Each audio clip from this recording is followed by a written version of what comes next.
Nanggagaling pa sa Cavite ang taxi driver na si Tatay Regino. Aalis ng bahay ng alas 7 ng umaga para mamasada dito sa Maynila hanggang 1:00 ng madaling araw. Nasa 3,500 daw ang karaniwang kita niya kada araw. 1,000 pambayad sa boundary, higit 2,000 piso para sa full tank ng gasolina. Kaya maswerte na raw kung makapag-uwi siya ng 1,000 kita. Pag matumal pa ang biyahe, 400 pesos na lang ang natitira para sa pamilya. Magdamaga na lang nga kami maghanap ng pasahero para lang may mauwi kami. Dahil sa patuloy na pagsipa ng presyo ng produktong petrolyo, nais muling ihirit ng ilang taxi operators ang dagdag 30 pesos sa flagdown rate. Ayon sa Philippine National Taxi Operators Association, 2020 pa nakahain ang petisyon nila. Pero hindi inaprobahan ng Land Transportation Franchising and Regulatory Board o LTFRB.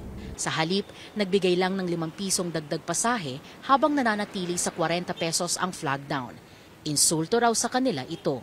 Noong 2017, ang presyo ng gasolina was 38 pesos. Ang presyo ng gasolina ngayon is 67 pesos. Ang nadagdag sa gastusin ng mga driver was 900 pesos a day dahil sa pagtaas ng presyo ng gasolina. Dagdag pa ng grupo, 2017 pa huling nagkaroon ng pagtaas sa flagdown rate ng mga taxi. The taxi industry has been very reasonable. In fact, we have the lowest taxi rate in Asia, pero hindi pa rin pinakikinggan o pinagbibigyan. Kakaunti na raw ang namamasada ng taxi dahil sa kakarampot na kita.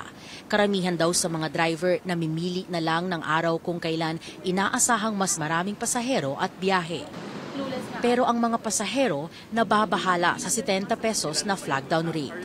Hindi raw kasi biro ang dagdag na 30 pesos bawat sakay sa taxi. Bilang working student po, nahihirapan po kasi ako ngayon kung magta-taxi po ako, tas lalo na po ganun po yung presyo. Kasi di po talaga kakayanin. Kaya ngayon mas okay kung magko-commute na lang po ako, mag-jeep na lang po ako para po makamura din po ako. So I think it's fair enough for them.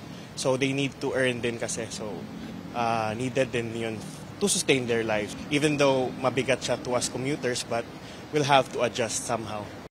Si Tatay Regino umaasa na maaaprubahan ang kanilang petisyon. Malaki-laking ginhawa raw ito para sa kanya.